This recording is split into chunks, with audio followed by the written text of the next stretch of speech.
હાલો જય દ્વારકાધીશ મિત્રો, કેમ છો બધા? મજામાં ને? સ્વાગત છે તમારું મારી ચેનલમાં। આજે આપણે બનાવવાની છે સાંબાની ખીચડી।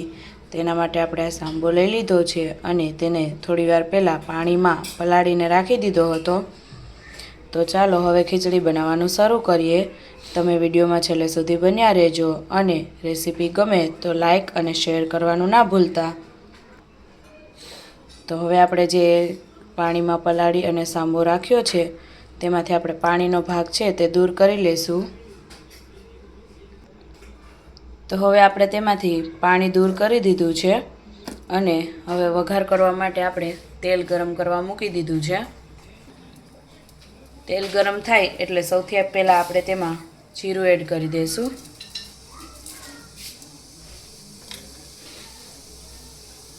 ત્યાર પછી હિંગ નાખી દઈશું। ત્યાર પછી આપણે વઘારમાં થોડોક મીઠો લીમડો એડ કરી દઈશું।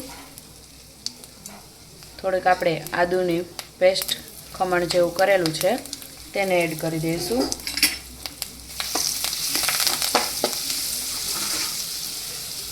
હવે આપણે તેમાં થોડાક માંડવીના દાણા લઈ લીધા છે તેને એડ કરી દઈશું।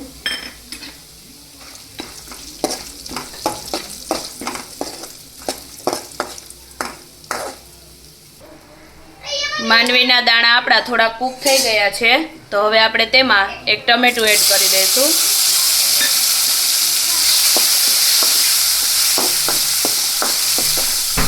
પછી હવે આપણે તેમાં બધા મસાલા એડ કરી દઈશું।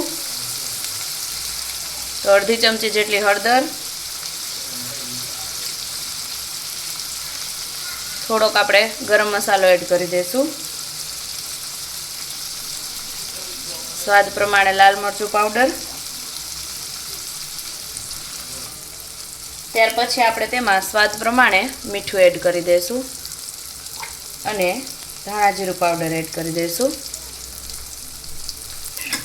હવે બધા મસાલાને આપણે મિક્સ કરી લઈશું।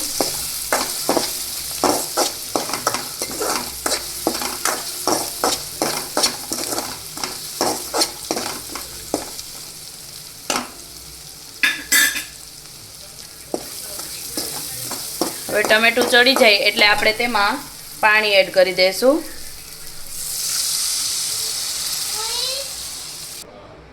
સાંબો પાણી શોષી લે છે એટલે આપણે તેમાં પાણીનું પ્રમાણ થોડુંક વધારે રાખવું।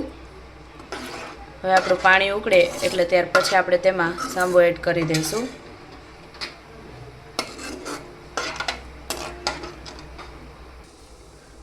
હવે પાણી આપણું ઉકળી ગયું છે તો આપણે તેમાં સાંબો એડ કરી દઈશું।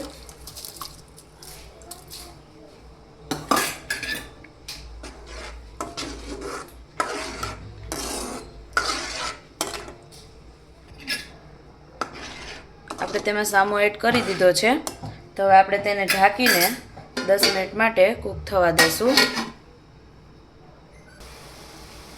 5-7 મિનિટ જેવું થઈ ગયું છે ને જો પાણી જે બધું છે તે આ એકદમ શોષાઈ ગયું છે ને આપણી ખીચડી પણ બની અને તૈયાર થઈ ગઈ છે।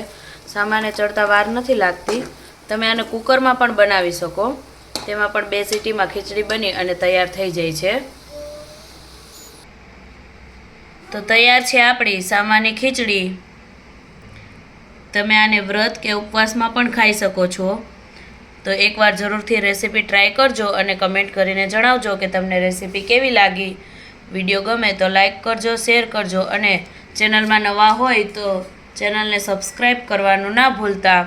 અને આવા અવનવા ગુજરાતી વાનગીઓના વિડીયો જોવા માટે એકવાર અમારી ચેનલની અવશ્ય મુલાકાત લેજો।